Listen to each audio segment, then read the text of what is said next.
सुटत नाही आहे। ह्याचा अर्थ सरकारी योजना यंत्रणा किंवा वर्दीवरची भीती ही कुठेतरी कमी झाली आहे का? हे वारंवार आज ज्या पद्धतीने पोलिसांवर अटॅक्स होत आहेत, ती कोयता गँग पुण्यामध्ये गडबड करते आहे, खून वाढलेले आहेत, ॲक्सिडेंट्स वाढलेले आहेत, म्हणजे कशाची भीतीच कुणाला राहिली नाही प्रशासनाची का? ज्या पोलिसांचा सार्थ अभिमान आपल्याला सगळ्यांना आहे, त्या पोलिसांची त्या वर्दीची भीती नाही राहिली का? अशी एक चिंता ही मनात येते आणि खतखत वाटते, कारण देशामध्ये अनेक गोष्टी घडत असतात। म्हणजे आता पुण्याची घटना झाली किंवा आज नाशिकची घटना झाली, मी एक तुम्हाला म्हणजे फक्त साधारण टाकते की आज संसदेत आम्ही गेलो सगळे, आम्ही कमिटीला भेटलो, आम्ही तोच विचार करत होतो की या सरकारकडून खरं तर अपेक्षा आहे, महाराष्ट्रामध्ये एवढं मोठं मॅन्डेट या सरकारला मिळालं, बिहारमध्ये एवढं मॅन्डेट मिळालं, पण तुमच्याच सगळ्या चॅनल्सनी आणि वर्तमानपत्रात आलेली एक बातमी अशी आहे, जे ह्या देशाचं दुर्दैवी वास्तव आहे की बिहारमधल्या ज्यांच्याकडे गृह खातं दिलं आहे त्यांच्यावरच कोर्टाने ताशेरे ओढलेले आहेत, त्यांच्यावर खूप गंभीर गुन्ह्याचे आरोप आहेत। त्यामुळे मग माझ्यासारख्या व्यक्तीला, मी लोकप्रतिनिधी आहे, त्याच्याबरोबर एक नागरिकी आहे या देशाची, खरंच हे योग्य आहे का? ज्या व्यक्तीवर इतके मोठे आरोप प्रत्यारोप झालेले आहेत, ते सिद्धही झालेले, अशा व्यक्तीला तुम्ही एवढं जर गृह खातं बिहारमध्ये दिलं तर काय मेसेज तुम्ही देशाला पाठवताय? तुम्ही अतिशय चिंताजनक आहे। मी विरोधक म्हणून फक्त टीका करत नाही आहे, पण हे अस्वस्थ करणारी परिस्थिती राज्यात आहे, महाराष्ट्रात पण, आणि आज बिहारमध्ये एवढा मोठं यश मिळाल्यावर घेतलेल्या निर्णय। हो, राम खाडेजींचे ते व्हिडिओही आलेले आहेत, तुमच्या सगळ्यांच्या चॅनलवर सकाळी ही पाहिलेलं आहे मी। म्हणजे हा हल्ला झाला कसा ह्याची इन्क्वायरी झाली पाहिजे एकतर, आणि ह्या गोष्टी वारंवार, म्हणजे महाराष्ट्रात क्राईम वाढला आहे हा माझा डेटा नाही आहे, हा भारत सरकारचा डेटा आहे, महाराष्ट्र सरकारचा डेटा, आणि हे डबल इंजिनचं सरकार आहे, म्हणजे त्यांच्याच विचाराचं राज्य केंद्रात असताना भारत सरकारचा होम मिनिस्ट्रीचा डेटा सांगतो की हो, महाराष्ट्रामध्ये क्राईम वाढलेला आहे, आणि सामाजिक प्रश्न म्हणजे महिलांवरचे अत्याचार असतील, ॲक्सिडेंट्स असतील, होणाऱ्या अजून खून असतील, किंवा हुंडासारखा एक गंभीर विषय ज्याच्यामुळे आत्महत्या आपल्या लेखी करतायत, हे वाढत चालले, अतिशय चिंताजनक आहे, आणि ह्याच्यासाठी महाराष्ट्र सरकारने पुढे येऊन मोठी योजना राबवलीच पाहिजे। राम खाडे सातत्यानं अनेक विषयावरती बोलत असतात, खास करून सुरेश धसांच्या विषयावरती त्यांनी यापूर्वी आवाज उठवलेला होता, त्याच अनुषंगाने हा हल्ला झाला असेल का काय? याचं उत्तर मी नाही देऊ शकत। याचं उत्तर फक्त महाराष्ट्राचे माननीय मुख्यमंत्री, आणि मुख्यमंत्री याचं कारण ते गृहमंत्री ही राज्याचे आहेत, त्याच्यामुळे मी कुणावरही असा आरोप करणार नाही। मी आजपर्यंत कुणावर बिनबुडाचे आरोप केले नाहीत, आणि हे माझं राजकारणही नाही, पण जो हल्ला त्यांच्यावर झाला त्याचा मी जाहीर निषेध करते, आणि कोणी केला, कसा झाला ह्याची पारदर्शक इन्क्वायरी ही माननीय मुख्यमंत्री जे राज्याचे गृहमंत्री आहेत त्यांच्याकडून आमच्या अपेक्षा आहेत की त्यांनी कधीतरी ह्या बाबतीमध्ये कधीतरी राजकारण बाजूला ठेवून काहीतरी महाराष्ट्राच्या हिताचं हे करावं, एवढी आमची विनम्र विनंती। हे दोन प्रकरणं आहेत, एक नाशिकचं आणि अनंत गर्जे प्रकरण, त्या दोन्ही मुली शिकलेल्या होत्या, पण त्या पोलिसांपर्यंत गेल्या नाहीत किंवा त्यांना पोलिसांकडनं तेवढा विश्वास मिळत नाही का? कारण मुली ह्या सगळं सहन करताना शेवटी त्याचा कडेलोट होतो। 3 उदाहरणं आपण घेऊया, तुम्ही 2 घेतली, मी एक वाढवीन त्याच्यात। हागवणे प्रकरण, हागवणे कुटुंबाचं प्रकरण असेल, त्याच्यानंतर त्या पंकजाताईंचे जे सेक्रेटरी आहेत त्यांचं एक असेल, गर्जेंचं असेल, किंवा हे तिसरं नाशिकचं आज झालेलं असेल, ह्या तिन्हीचा आपण सगळ्यांनी, मला असं वाटतं की ह्या मुली पोलिसांकडे गेल्या का नाही गेल्या, ह्या सगळ्याची पारदर्शक इन्क्वायरी झाली पाहिजे, आणि गेल्यात तर मग काय ट्रीटमेंट मिळाली, कारण का हागवण्यांकडे काय झालं आहे मला माहिती आहे, तो दुर्दैवाने, म्हणजे मी जड अंतकरणाने म्हणते की तो माझाच लोकसभा, मी ज्या ठिकाणून लोकप्रतिनिधी म्हणून काम करते त्याच बारामती लोकसभा मतदारसंघाचा भाग आहे, आणि तिथे पोलीस स्टेशनला काय घटना झाल्या ह्या तुम्हीही दाखवल्या, आणि ते पब्लिक डोमेनमध्येच आहे, पण जी घटना झाली, जी नाशिकची घटना आहे, मग ही मुलगी कधी गेली का? किंवा तिथली जी यंत्रणा आहे पोलीस स्टेशनची, ती खरंच अशा मुलींना न्याय देते का? मुली सामाजिक अडचणी येतील म्हणून पायरी चढूया नको पोलीस स्टेशनची, कोर्टाची, अशी मुलींमध्ये भीती वाटते का? मग जेव्हा महिलांना निर्णय प्रक्रियेत, शिक्षणात आपण प्राधान्य देतो, तर त्यांचे अधिकार मागण्यासाठी आपण एक समाज म्हणून कुठे कमी पडतोय का? की हुंड्याच्या बाबतीत एवढा जर छळ घरात होत असेल तर त्या आपल्या लेकीला पोलीस स्टेशनमध्ये जावंसं का नाही वाटत? एक समाज म्हणून आपण सगळ्यांनी याचं आत्मचिंतन केलं पाहिजे की न्याय मागण्यासाठी आपल्या सुशिक्षित मुली काय, ही यंत्रणा अर्थातच कॉन्फिडन्स देण्यासाठी, आधार देण्यासाठी आपल्या लेकींना कमी पडतोय, हे महाराष्ट्र सरकारला मान्यच करावं लागेल. ताई, खरं तर पवारसाहेबांनी महिला धोरण आणलेलं आहे. या सगळ्या महिला ज्या अजून असतील की त्या दबावाखाली असतील, ज्या ह्या सगळं सहन करत असतील आणि ते हे सगळं बघितल्यानंतर आणखी त्यांना त्रास होत असेल, त्या महिलांबद्दल तुम्ही काय सांगाल? त्या महिलांना काय सांगाल? नाही, माझी सगळ्यांना हात जोडून विनंती आहे, मग तो महाराष्ट्रातला शेतकरी असू दे किंवा जलजीवन मिशनमध्ये काम करणारे आपले सगळे महाराष्ट्रातली युवा पिढी असेल किंवा महाराष्ट्रातले शिक्षक असतील आणि आपल्या महाराष्ट्राच्या लेकी असतील, या सगळ्यांमध्ये महाराष्ट्रात ह्या चारही घटकांमध्ये तुम्ही बघाल आत्महत्या वाढल्यात का? तर हो, वाढल्यात. आज महाराष्ट्रात शेतकरी आत्महत्या करतो आहे, महाराष्ट्राच्या लेकी हुंड्यामुळे आत्महत्या करत आहेत, जलजीवन मिशनचं काम घेतलेले अनेक युवक जे काहीतरी व्यवसाय करून बघत आहेत त्यांनी आत्महत्या केली आहे आणि शिक्षकांनी आत्महत्या केलेल्या आहे. त्यामुळे हे खूप दुर्दैवी आहे की महाराष्ट्रामध्ये ज्या महाराष्ट्राची एक वेगळी ओळख, विकसित महाराष्ट्र, प्रगतिशील महाराष्ट्र म्हणून देशात होती, तिथे या समाजातल्या अनेक घटकांमधून आज आत्महत्या होत आहेत. ह्याचा अर्थ महाराष्ट्राच्या प्रशासन यांनी आत्मचिंतन केलं पाहिजे की असं आपल्या राज्यात का होतं. तुम्ही आता मार्क्सचा उल्लेख केला आणि एकनाथ शिंदे आता या प्रचारामध्ये रावण आणलेला आहे, रावणाची लंका जाणार असं म्हणतायत आणि समोर भाजपचा उमेदवार आहे. म्हणजेच की भाजप उद्देशून त्यांनी म्हटलेलं आहे की रावणाची लंका आम्ही जाणार. देवेंद्र फडणवीस पण म्हणले की लंका तर आम्हीच जाणार. या प्रचारामध्ये रावण आलेला आहे, लंका आलेला आहे. नाही, हे खूप दुर्दैवी आहे की ठीक आहे, इलेक्शन्स होत राहतात, इलेक्शन्स येतात, अनेक वेळा आम्हीही वेगळे लढलेलो आहोत, पण अशी टोकाची भाषणं केल्यानंतर 200 आमदार, 200 का 220 आमदार त्यांचे निवडून आल्यानंतर इतक्या टोकाच्या भूमिका घेऊन महाराष्ट्रामध्ये पॉलिटिकल इन्स्टेबिलिटी म्हणजे राजकीय मतभेद जरूर असा पाहिजे, पण इतके टोकाचे की इतकी कटुता जर वाढली तर राज्य चालणार कसं? एवढा मोठ्या विश्वासाच्या नाते महाराष्ट्राच्या मायबाप जनतेने एवढा मोठा त्यांना, म्हणजे आम्ही आणि काँग्रेस दोन्ही राष्ट्रवादी एक असताना काँग्रेसने आम्ही लढायचो, पण पातळी आम्ही कधी सोडली नाही. आम्ही पातळी सोडून एकामेकावर कधीच टोकाची मतं किंवा विचार आमच्या ध्यानी मनीच नाही. भाषणात तर खूप मोठी गोष्ट आहे.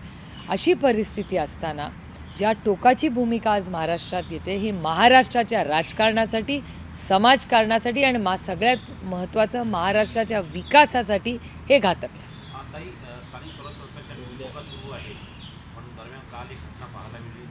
निलेश राणे यांनी मोठा खुलासा केला, मोठे पैशाची गवाड दाखवली.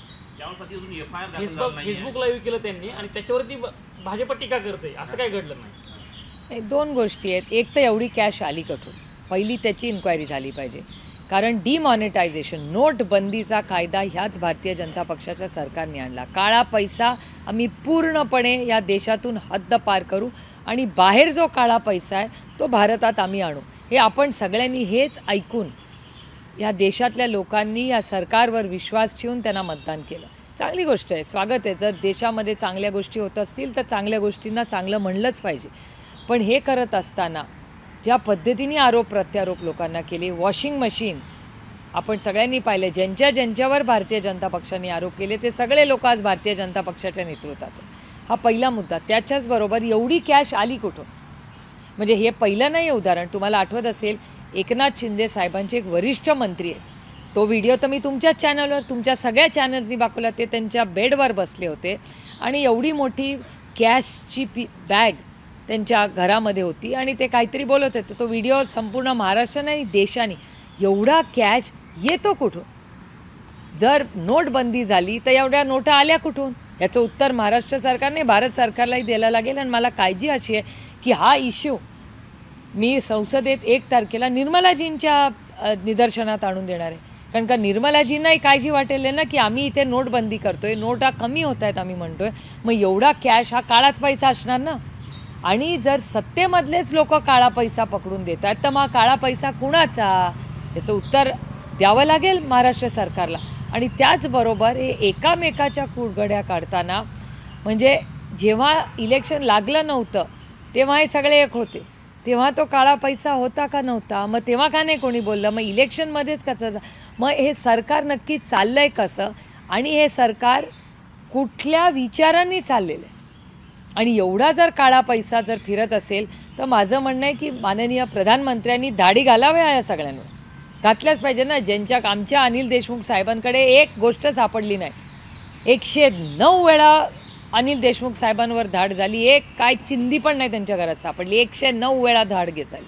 आणि यांच्या घरात कॅश मिळतंय तरी एक चिटपाखरू त्यांच्या घरी जात नाही. हा कुठला न्याय? या देशात लोकशाही राहिली आहे का नाही हाच एक मनात प्रश्न सगळ्यांच्या येतो. स्थानिक स्वराज्य संस्थाच्या प्रकरणामध्ये उद्या सर्वोच्च न्यायालयात सुनावणी आहे. प्रत्येक वेळेस निवडणूक आयोग वेळ मागवून येते. 2 डिसेंबरला निवडणूक आहे. अनेक ठिकाणी 50% आरक्षणाची मर्यादा ओलांडली आहे. उमेदवाराचा जीव भांड्यात पडला आहे, टांगणी लागला आणि आता उद्या सुनावणीकडे लक्ष नाही. माझं म्हणणं आहे की महाराष्ट्र सरकारने काहीतरी एक फर्म स्टँड घ्यावा. कारण का एकतर सत्तेचं विकेंद्रीकरण, कैलासवासी यशवंतराव चव्हाण साहेबांचा विचार आणि स्वप्न होतं की त्या शेवटच्या माणसाच्या हातात निर्णय प्रक्रियेत त्याला ताकद मिळाली पाहिजे. तर ही सत्ता विकेंद्रित करण्यासाठी पंचायत राज आलं आणि पंचायत राजची इलेक्शन एका सशक्त लोकशाहीमध्ये वेळेवरच झाली पाहिजे. त्यालाही एवढा उशीर झाला आहे आणि त्याच्यानंतरही टांगती तलवार. त्यामुळे महाराष्ट्र सरकारच्या मनात काय नक्की चाललं आहे? एकीकडे एवढा कॅश सापडतोय, दुसरीकडे आपापसातली त्यांची भांडणं, तिसरीकडे एवढी अस्थिरता. महाराष्ट्रात इन्व्हेस्टमेंट्स येणार कशा? तुम्ही विचार करा. महाराष्ट्रामध्ये आजही fiscal deficit management FRBM act, मी वारंवार त्याच्याबद्दल बोलते. अनेक स्कीम्स अशा आहेत. त्याची मी तुम्हाला उदाहरण देते. मला परवा वाशिम जिल्ह्यातून एक पत्र आलं आहे की पोहरादेवींच्या मंदिराला, जे आपल्या सगळ्यांचंच श्रद्धेचं स्थान आहे, तिथे माननीय प्रधानमंत्री आले होते त्या कामाचं उद्घाटन करण्यासाठी. त्यांना काहीतरी 450 का 500 कोटी रुपयाचा निधी दिला आहे. काहीही काम सुरू झालेलं नाही आणि जे काम झालं आहे त्याच्यात कॉन्ट्रॅक्टर ज्यांनी कोणी काम केलं आहे त्याला एक पैसा महाराष्ट्र सरकारने दिलेला नाही. त्याच्यामुळे पोहरादेवींचं सगळं जे काम, जे माननीय प्रधानमंत्र्यांनी त्या कामाची सुरुवात केली होती ते थांबलेलं आहे. असं पत्र मला वाशिम जिल्ह्यातून आलं आहे. माझी विनंती आहे की तुम्ही तुमच्या वाशिम जिल्ह्यातल्या तिथल्या बीटला फोन करून विचारा आणि माहिती काढा. म्हणजे हे श्रद्धेचं जे स्थान आहे. मग महाराष्ट्र सरकार जिथे प्रधानमंत्र्यांनी शब्द दिला आहे ते प्रधानमंत्र्यांचा शब्दही नाही पाळणार आहे सरकार आता महाराष्ट्राचं. हे किती दुर्दैवी आहे. पार्थ पवारांच्या जमीन घोटाळा म्हणजे जे आरोप झाले पार्थ पवारांच्या जमीन घोटाळ्याचे, त्या अनुषंगाने आता अंजली दमाने आक्रमक झाल्यात. त्या केंद्रीय गृहमंत्री अमित शहा यांची भेट घेण्यासाठी येतात. त्या म्हणतात मुख्यमंत्री अजित पवारांचा राजीनामा घेत नाहीत म्हणून मला अमित शहांकडे यावं लागतं. नाही, कसं आहे की त्यांच्या ज्या काही मागण्या आहेत एका सशक्त लोकशाहीमध्ये प्रत्येकाला आपल्या अधिकार आणि न्याय हा भारतरत्न डॉक्टर बाबासाहेब आंबेडकरांच्या संविधानाने दिलेला आहे. कोणी काय स्टेटमेंट करायचं किंवा काय अधिकार मागायचा हा त्यांना अधिकार आहे. त्यामुळे अंजलीताईंना जर त्यांना वाटत असेल त्यांना महाराष्ट्रात न्याय मिळत नाही आणि म्हणून त्या दिल्लीला येत आहेत तर तो अधिकार त्यांना संविधानानेच दिलेला आहे. ताई, पंकजा मुंडे म्हणतात की लाडली बहीण योजना ही माझी संकल्पना आहे. एकनाथ शिंदे आणि देवेंद्र फडणवीस यांनी ही संकल्पना त्यांच्या कानात सांगितली, त्यांनी सार्वजनिक श्रेय किती आहे? हा त्यांच्या, तुम्हाला सांगू, हा त्यांच्या पक्षाचा आणि त्यांच्या आघाडीचा अंतर्गत प्रश्न आहे, युतीचा. त्याच्यामुळे तुम्ही तो प्रश्न त्यांनाच विचारा. मला कसं माहिती असेल कोणी त्यांच्या युतीमध्ये कोणाच्या कानात कोणी सांगितलं का? मुख्यमंत्री पदाची रेस अजूनही चालू आहे. दादा भुसे म्हणतात एकनाथ शिंदे पुन्हा मुख्यमंत्री. मला असं वाटतं कोणी का मुख्यमंत्री व्हावं त्या राज्याचं, पण महाराष्ट्राच्या राज्याची एक वेगळी ओळख भारतामध्ये आहे आणि आज त्याला कुठेतरी गालबोट लावल्यासारखं सगळीकडचे चर्चेतून आमच्या कानावर येतं. मग सामाजिक प्रश्न असतील, स्त्री भ्रूण हत्या असतील, आज हुंडाबळी असतील, किंवा महाराष्ट्रामध्ये किती म्हणलं तरी इन्व्हेस्टमेंट्स येत आहेत किंवा GST कलेक्शन नक्की किती झालेलं आहे याचा डेटा अजून बाहेरही आलेला नाही. आणि ज्या दुर्दैवाने ज्या पद्धतीने आरोप प्रत्यारोप ह्या होत आहेत, मग भ्रष्टाचाराचे असतील, बेरोजगारीचे असतील, कॅश सापडतो आहे, त्यामुळे महाराष्ट्रातलं वातावरण मला विचाराल तर इतकं दूषित राजकीय वातावरण मी आज कधीही पाहिलं नाही. आणि ते फक्त विरोधी पक्ष सत्ताधाऱ्यांमध्ये नाही आहे, ते सत्ताधाऱ्यातल्या आपापल्याही कुडघोड्या सगळे काढत असतात. हे दुर्दैव आहे आणि त्याच्यामध्ये सगळ्यात भरडला जातो आहे हा सर्वसामान्य मराठी माणूस ज्यांनी विश्वासाच्या नात्याने ह्यांना मतदान केलं आणि त्याच मराठी माणसाला आज न्याय मिळत नाही. हे दुर्दैव आहे. ताई, दोन्ही राष्ट्रवादी मराठी माणसाचा विषय काढला आहे. राजधानी दिल्लीमध्ये देखील अनेक मराठी लोक राहतात, त्यापैकीच एक सांगलीचे मराठी व्यक्ती आहे जे गेल्या 20 वर्ष 22 वर्ष दिल्लीत राहतात, ज्यांच्या मुलाला आत्महत्या करण्याची वेळ आली आहे. सेंट कोलंबस या प्रशिक्षित शाळेत जे शिकत होते आणि तिथल्या 4 शिक्षकांनी जे मानसिक त्रास दिला, त्या मानसिक त्रासावरून त्या मुलांनी मेट्रो स्टेशनच्या खाली येऊन आत्महत्या केली आहे. या संदर्भात आपण काही भूमिका घेणार आहोत? नाही, ही अतिशय दुर्दैवी घटना होतीच. हे कोणाचं तरी मूल नाही, व आपलं मूल आहे सगळ्यांचं. त्यामुळे जी घटना झाली अतिशय दुर्दैवी आहे. त्याची इन्क्वायरी ही झालीच पाहिजे. आमच्या प्रवक्तेही अनिश गवांडे ज्या दिवशी आंदोलन झालं त्यालाही जाऊन आले. आम्ही सगळ्यांनी हा विषय फार गांभीर्याने घेतलेला आहे आणि आता सेशन जेव्हा सुरू होईल त्याच्यात आम्ही माननीय अमित शहांनाही विनंती करणार आहे की अशा सगळ्या मुद्द्यांबाबत एक फार गांभीर्याने ही चर्चा संसदेतही झाली पाहिजे आणि सगळ्या म्हणजे न्यू एज्युकेशन पॉलिसी जी आहे, मी धर्मेंद्र प्रधानजींनाही विनंती करणार आहे की न्यू एज्युकेशन पॉलिसीमध्ये हा केंद्रबिंदू ठेवून ही न्यू एज्युकेशन पॉलिसी आली. मग अशा गोष्टींबद्दल भारत सरकारची पॉलिसी काय आहे आणि अशी कुठली घटना कुठल्याही शाळेत झाली तर तातडीने त्या शाळेवर ही ॲक्शन झालीच पाहिजे आणि त्याची पारदर्शक टाईम बाउंड इन्क्वायरी झाली पाहिजे. काही दोन्ही राष्ट्रवादी एकत्र येण्याच्या चर्चा वारंवार सुरू झालेल्या आहेत मागच्या काही काळापासून. त्यात आज तुमच्या पक्षाचे आमदार राजू खरे हे अजित पवारांच्या मंचावरती बघायला मिळाले. प्रशांत जगताप म्हणतात दोन्ही राष्ट्रवादी एकत्र येत असेल तर मी साईटला निघून जाईल. नेमकं सुरू काय राष्ट्रवादीमध्ये सध्या? मी तुम्हाला सांगू, आत्ता इलेक्शन जोपर्यंत ही संपत नाही ना, हा प्रश्न विचारूच नका कोणाला. कारण का सगळेच पक्ष एकामेकावर गेलेत. असं कुठलाच पक्ष नाही आहे. आघाडी, युती, कॉम्बिनेशन म्हणजे तुम्ही म्हणाल ते परमिटेशन कॉम्बिनेशन झालेलं आहे. त्याच्यामुळे माझी तुम्हाला विनंती आहे की हे सगळं इलेक्शन संपू द्या. त्याच्यानंतरच कोण कुठे हे तुम्हालाही कळेल, आम्हालाही कळेल. याचं कारण असं की प्रत्येक गावामधले प्रश्न वेगळे असतात. ते काही राजकीय मोठे म्हणजे जेव्हा राज्याचं इलेक्शन असतं, देशाचं इलेक्शन, हे स्थानिक प्रश्नांवर इलेक्शन होतं. त्यामुळे स्थानिक प्रश्नांमध्ये अनेक वेगळ्या आघाड्या आणि युती अशा अनेक ठिकाणी झालेल्या दिसत आहेत. त्याच्यामुळे ही प्रक्रिया सगळीकडे राज्यात दोन्ही बाजूनी म्हणजे युतीच्या पण बाजूनी आणि आघाडीच्या बाजूनी ही सगळीकडे तशीच परिस्थिती आज राज्यात दिसते. काही राज ठाकरे आणि उद्धव ठाकरे पुन्हा एकदा भेटलेत. जागा वाटपाच्या अनुषंगाने चर्चा झाली. काँग्रेस वेगळी चूल मांडायचं म्हणतंय मुंबईमध्ये. पवारसाहेबांची भूमिका मात्र काँग्रेसनं सोबत यावी अशी आहे. आमची इच्छा पहिल्या दिवसापासून आहे. आमच्या मीटिंग ही मागच्या आठवड्यातच आदरणीय पवारसाहेबांच्या नेतृत्वाखाली एक मुंबईचा आढावा पवारसाहेबांनी स्वतः घेतला.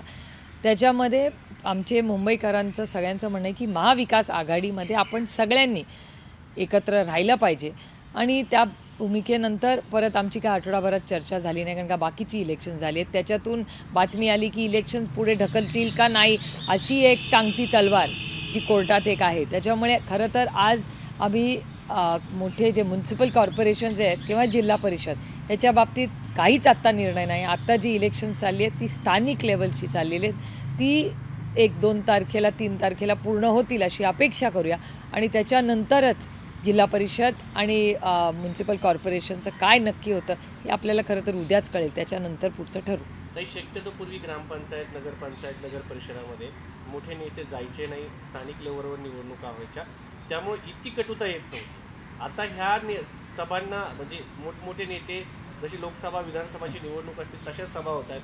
एवढा मोठा खर्च त्या निवडणुकांवर होतोय. लोकशाही कोणत्या दिशेने चालली आहे? बरोबर आहे. तुमचा प्रश्न अतिशय म्हणजे महत्त्वाचा आहे. कारण का एका सशक्त लोकशाहीमध्ये एवढा खर्च ज्या पद्धतीने पैसे सापडत आहेत हे तुमच्याच चॅनलवर आम्ही बघतोय. हे एका सशक्त लोकशाही आणि पारदर्शक इलेक्शनसाठी प्रचंड घातक आहे. कारण ज्या दुबार मतदान ज्याच्याबद्दल आम्ही बोलत होतो आज सत्तेतले लोकच ते बोलायला लागले. म्हणजे मला गंमत वाटते त्याची की भारतीय जनता पक्ष असेल, एकनाथ शिंदे साहेबांची सेना असेल, अजित पवारांची राष्ट्रवादी असेल, हे तिन्ही सत्तेमधले पक्ष आहेत. ते अनेक ठिकाणी एकामेकाच्या विरोधात लढत आहेत. तिथे एकामेकावर भ्रष्टाचाराचे आरोप करतायत, एकामेकावर दुबार मतदार यादीचे आरोप करतायत आणि लिस्टमध्ये गडबड आहे असे आरोप करतायत. ज्या पद्धतीने विभाजन वॉर्ड्सचं झालं आहे त्याचे आरोप करतायत.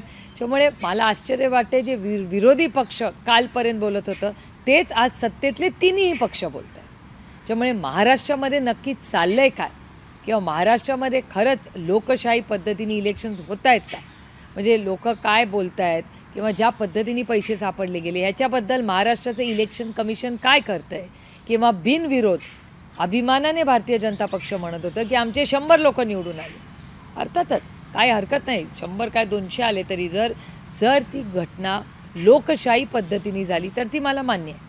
पण जर दमदाटी करून जर आज इलेक्शन्स होत असतील तर हे अतिशय दुर्दैवी आहे. आणि ह्याच्यासाठीच मी महाराष्ट्राच्या इलेक्शन कमिशनला पत्र लिहिलेलं आहे की हे जे बिनविरोध हे नवीन पॅटर्न जो महाराष्ट्रात आला आहे तो एका सशक्त लोकशाहीसाठी घातक आहे. त्यातून आमच्यावर होणारे आरोप सातत्याने की परिवारवाद, भारतीय जनता पक्षाने सगळ्यात जास्त परिवारवादचे आरोप काँग्रेस आणि राष्ट्रवादीवर केले. आज आमच्यापेक्षा जास्त परिवारवाद हा भारतीय जनता पक्ष आणि त्यांच्या मित्रपक्षांमध्ये आहे. हा डेटा सांगतो. मी आरोप करत नाही आहे, मी तुम्हाला फॅक्च्युअल डेटा सांगते, तो तुमच्या सगळ्यांच्या चॅनल्सवर दाखवलेला आहे. मुंबईच्या जी मतदार यादी आली त्याच्यामध्ये 11 लाख दुबार आहेत, 4 लाख मतदारांची नावं 3 पेक्षा जास्त आहेत. तर हे दुबार तिबार जे नावं दिसत आहेत त्याच्यामध्ये पुन्हा एकदा हा प्रश्न निर्माण होतो की मतदार याद्या, निवडणूक प्रक्रिया ह्या प्रकोप म्हणजे जर पाहिलं तर पारदर्शक पद्धतीने व्हायला हवे होते, पण ते समोर दिसतंय त्याच्यावरती निवडणूक आयोग काही करताना दिसत नाही. हेच तर आम्ही इतके दिवस म्हणतोय आणि जे आम्ही म्हणतोय ते आज सत्तेमधले बोलतोय. म्हणजे आमच्या आरोपांवर शिक्कामोर्तब होत आहे महाराष्ट्रामध्ये. त्यामुळे महाराष्ट्रामध्ये होणारं इलेक्शन हे खरंच संविधानाच्या चौकटीत होतंय का हा ह्याच्यावरच मोठं प्रश्नचिन्ह आलेलं आहे. हे खूप दुर्दैवी आहे, कारण का ज्याच्यासाठी कैलासवासी यशवंतराव चव्हाणांनी हा मंगल कलश आणला तो हा दिवस बघण्यासाठी नाही. थँक्यू.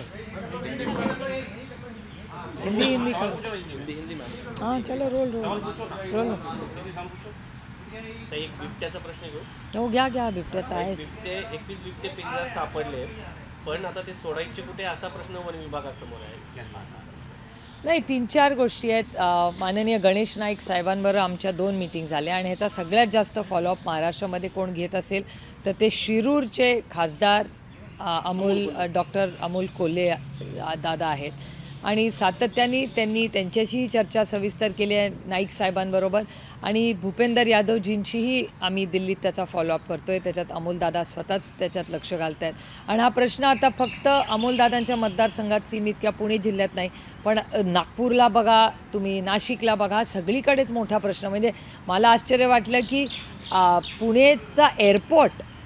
पुण्याच्या एअरपोर्टला पण बिबट्या दिसत आहेत आणि पुण्याची जी आपली सावित्रीबाई फुलेंच्या नावाने जी युनिव्हर्सिटी आहे त्या युनिव्हर्सिटीलाही सकाळी वॉकिंग बंद केलं आहे कारण का बिबट्या दिसत आहेत. म्हणजे आता समजतच नाही की एवढे बिबटे आले कसे, त्यांची मूव्हमेंट होते कशी. आणि या सगळ्या प्रक्रियेमध्ये महाराष्ट्र सरकार आणि भारत सरकारची एकत्र आणि महाराष्ट्राचं प्रशासन सगळे कलेक्टर्स या सगळ्यांच्याकडे जातीने लक्ष घालून काय मार्ग मध्ये चर्चा झाली होती की ह्या सगळ्यांना वनताराला पाठवणार आहेत असं कानावर आलं होतं. पण मला असं वाटतं ह्या सगळ्या प्रक्रियेमध्ये पुढे कसं जाता येईल आणि आपले सगळे लोक कसे सुरक्षित राहतील. आणि एक महत्त्वाचा उपक्रम जो ताडोबाला अनेक वर्ष महाराष्ट्र सरकार करते, गेले 20 वर्ष, मॅन ॲनिमल कॉन्फ्लिक्ट. म्हणजे ताडोबामध्ये जंगल आणि बफर एरिया जो आहे त्याच्यात असे अटॅक्स आपण कधी ऐकलेले नाहीत, पण हे वाढत चाललं आहे. याचा अर्थ अर्बनायझेशन मॅन ॲनिमल कॉन्फ्लिक्टमध्ये जे ताडोबा किंवा चंद्रपूरच्या भागात जे अतिशय उत्तम काम गेल्या 2 दशकात झालेलं आहे ते दुसऱ्याही भागात करणं गरजेचं आहे असं मला वाटतं. मैम, महाराष्ट्र में जो लोकल बॉडी पोल्स है उसमें आपकी पार्टी का क्या रुख रहने वाला है? क्या आप कांग्रेस को सपोर्ट करेंगे या फिर ठाकरे ब्रदर्स को? अभी तय नहीं हुआ है, अभी टाइम है. अभी इलेक्शन का तो निर्णय कल होगा, कब होगा लगेगा election. There is a war of words between CM and Deputy CM in Maharashtra where they say Mahayuti में Rawat's सब कुछ Lanka ठीक will नहीं burn. है. How do you see that? Well, it's very sad because it's going to hamper the growth of Maharashtra. If they keep fighting amongst themselves, who's going to administrate the state? And it's actually failing the people who trusted them and voted them in. They are one of the largest mandates in the country they have got in Maharashtra this time. And it's very unfortunate that with their internal bickering, the state is suffering. The CM has also said that he will write to center to rename IIT Bombay. So in this crucial time, how do you see this? That's something that the Chief Minister wants to do. He should do it. He's the CM of Maharashtra. Ma'am, Bihar में विधानसभा चुनाव हुए, नतीजे NDA के पक्ष में आए, मतदाता सूची की गड़बड़ियों पे भी विपक्ष की पार्टियां कांग्रेस और आरजेडी सवाल उठा रही हैं. इस बीच SIR भी चल रहा है देश में. कैसे आपकी पार्टी देख रही है अभी इन तमाम चीज़ों को? BLOs का मसला है, जो SIR चल रहा है पूरे देश में और इसके इफेक्ट? देखिए, हमें तो आत्मचिंतन करना पड़ेगा पूरी इंडिया अलायंस को जिस तरह से मैंडेट जो आया है, जिस दिन रिज़ल्ट आया उस दिन भी मैंने कहा था ये जीत नीतीश कुमार जी की नेतृत्व की है। जो भी यहाँ से तो दिल्ली से बहुत सारे रिपोर्टर्स भी वहाँ गए, बहुत सारे नेतागण भी वहाँ गए, और जिससे मैं मिली वो सिर्फ एक ही नाम ले रहा था, नीतीश कुमार जी। तो मेरे ख्याल से उनके चेहरे पे ये इलेक्शन लड़े हैं, और ये जो उन्हें इतना बड़ा मैंडेट मिला है वो उनके कारण ही मिला है। मैम SIR कितना बड़ा मुद्दा रहा, वोटर एडिशन डिलीशन, क्योंकि विपक्ष तो ये लगातार सवाल उठा रहे हैं कि वोटों की चोरी डकैती हुई है। वो तो है ही है, कांग्रेस का आज भी कहना है। कांग्रेस ने एक मीटिंग भी अगले हफ्ते बुलाई है इस सब पे चर्चा करने के लिए। तो इंडिया अलायंस जब मिलेगी तो जो बिहार में गए थे उनसे हम भी सुनना चाहते कि उनके अनुभव क्या रहे। आपको लगता है मैम कि ये नीतीश कुमार की जीत है नेतृत्व की, या मतदाता सूची में गड़बड़ी की वजह से उनकी जीत है, जो विपक्ष आरोप लगा रहे, कांग्रेस लगा रही? एक तो ज़रूर दोनों भी कारण हो सकते हैं, कह नहीं सकते, ये भी हो सकता है। लेकिन नीतीश कुमार जी के बारे में जिस तरह से मैं सुन रही थी सबके यहाँ से, जो वहाँ जा रहा था वो नीतीश कुमार जी का ही नाम ले रहा था। तो मेरे ख्याल से जीत तो वो उनके जो भी वोट पड़े हैं वो उनके कारण ही पड़े, ऐसा सुनने में आ रहा है सबकी तरफ। बंगाल में भी SIR हो रहा है, आरोप प्रत्यारोप हो रहा है। ममता बनर्जी काफ़ी अग्रेसिव जवाब दे रही हैं, चाहे वो इलेक्शन कमीशन को हो या फिर BJP को। इसको आप कैसे देख रहे हैं? नहीं, ये बहुत चिंताजनक है, क्योंकि हम महाराष्ट्र में भी देख रहे हैं। महाराष्ट्र में अभी लोकल बॉडी इलेक्शन चल रहा है। हम जो पैसा बांटने की चीज़ें हो रही है, कैश मिला है। कल तो एकनाथ शिंदे जी के ही एक नेता ने कैश पकड़ा है महाराष्ट्र में, फिर भी महाराष्ट्र की इलेक्शन कमीशन कुछ नहीं कर रही है। तो समझ में नहीं आ रहा है कि इस देश में लोकतंत्र है या नहीं है, और महाराष्ट्र में तो दिख ही नहीं रहा है इस इलेक्शन में। नाही, आतापर्यंत हे सुरू झालेलं आहे, 7 दिवसामध्ये 25 BLOचा मृत्यू झालेला आहे असा दावा काँग्रेसने केला आहे। त्याच्यावरती दबाव आणला जातो असं राहुल गांधी यांचं म्हणणं आहे। नाही, खूप अतिशय चिंताजनक आहे। ज्या पद्धतीने म्हणजे एका सशक्त लोकशाहीमध्ये ज्या पारदर्शकपणे गेले 75 वर्ष आपण सगळे काम करतोय, तेव्हा इलेक्शन कमिशनवर प्रचंड विश्वास आमचा होता। पण आज दबक्या आवाजामध्ये समाजामध्ये इलेक्शन कमिशनबद्दल अनेक गोष्टी वर्तमानपत्र असे चॅनल्सवर बोलल्या जातात आणि समाजात चर्चा होते, जे एका सशक्त लोकशाहीसाठी घातक आहे। या सगळ्या चर्चाही होणार। तुमच्या पक्षाच्या जो कैश मिली है तुमच्या उसके बारे में पहले जो नोटबंदी या फिर तुमच्या पक्षाचा प्रदेशाध्यक्ष आहेत शशिकांत शिंदे, त्यांनी म्हटलंय की कुडवाडीमध्ये शिंदेसोबत म्हणजे एकनाथ शिंदेसोबत आम्ही युती करतोय, महाराष्ट्रातल्या भविष्याची नाती असेल। ठीक आहे, ते म्हणले असतील, पण मला असं वाटतं की संपूर्ण राज्यामध्ये सगळ्यांबरोबर गेले त्या इलेक्शनला। ठीक आहे ना, त्यांची भूमिका ही त्या कामासाठी, त्या वैयक्तिक त्यातल्या इलेक्शनसाठी आहे। अजून पुढच्या इलेक्शनला 5 वर्ष आहेत 29 मध्ये, त्याला अजून 4.5 वर्ष आहेत, त्या 4 वर्ष राहिली त्या इलेक्शनला एक, आणि पुढे आत्ता तर इतक्या आघाड्या आणि युत्या झाल्यात सगळीकडे, आणि दोन्ही बाजूनी, फक्त आमच्या नाही समोरच्याही बाजूनी सगळे एकामेकाबरोबर गेलेले आहेत। त्याच्यामुळे आत्ता महाराष्ट्रामध्ये नक्की कोण कुणाबरोबर कुठे आहे, कुठल्याच पक्षामध्ये क्लॅरिटी नाही आहे, भारतीय जनता पक्षापासून शेवटचा कुठलाही सगळ्या पक्षांमध्ये। कोकण में जो कैश मिली है तो उस वीडियो में नीलेश राणे ने कहा है कि और नाम दिया है BJP के प्रदेश के नेता का नाम दिया है, तो क्या लगता है कि ये कैश कहाँ से है, इसकी जिम्मेदारी किसकी? नहीं, ये तो हमें रेज करना पड़ेगा पार्लियामेंट में, क्योंकि निर्मला जी ने और भारत सरकार में माननीय मोदी जी ने नोटबंदी करवाई थी, और तब उन्होंने कहा था इस देश से हम काला पैसा पूरा हद पार करेंगे और कैश बंद करेंगे, और जो काला पैसा किसी का भी परदेश में उसको वापस लाके सबको पैसा गरीबों में बांट देंगे। जिस तरह से ये नोटें मिली है, और ये पहला इंसिडेंस नहीं है, दूसरा है। आपको याद होगा, आप ही के चैनल पे दिखाया था कि महाराष्ट्र के एक मंत्री है, वो उनके बिस्तर पे बैठे थे और एक बड़ी बैग थी उनके सामने, और उसमें पूरा कैश वहाँ खोल के पड़ा हुआ था। अभी ये कैश आया कहाँ से? अगर काला पैसा इस देश में है नहीं और कैश कम हो रहा है, तो ये जो नीलेश राणे जी कह रहे हैं कि वो जो पैसा मिला वो किसका पैसा है फिर? तो मेरे ख्याल से ये बहुत चिंता की बात है। ये कैश दोनों, वो जो एकनाथ शिंदे जी के मंत्री है उनके घर में जो वीडियो में कैश दिखा, और नीलेश राणे जी जो कह रहे जो कैश उनके यहाँ कोंकण में मिला, ये दोनों के बारे में पूरी इंक्वायरी होनी चाहिए। और आपको याद होगा जब अनिल देशमुख साहब के यहाँ कुछ नहीं मिला, फिर भी 109 बार, मैं फिर से कह रही हूँ, 109 बार अनिल देशमुख साहब के यहाँ रेड हुई, कुछ नहीं मिला वहाँ, और यहाँ कैश मिल रही है। और जो भारतीय जनता पक्ष के मित्र परिवार में है, उनके साथ सरकार में है, वो व्यक्ति अगर कह रहा है कि भारतीय जनता पार्टी के यहाँ जब कैश मिल रही है तो न पुलिस कुछ कर रही है, न सरकार कुछ कर रही है, न महाराष्ट्र का इलेक्शन कमीशन कुछ कर रहा है, तो इस देश में लोकतंत्र बचा है या नहीं, ये ऐसा सवाल सबके मन में आ रहा है महाराष्ट्र में।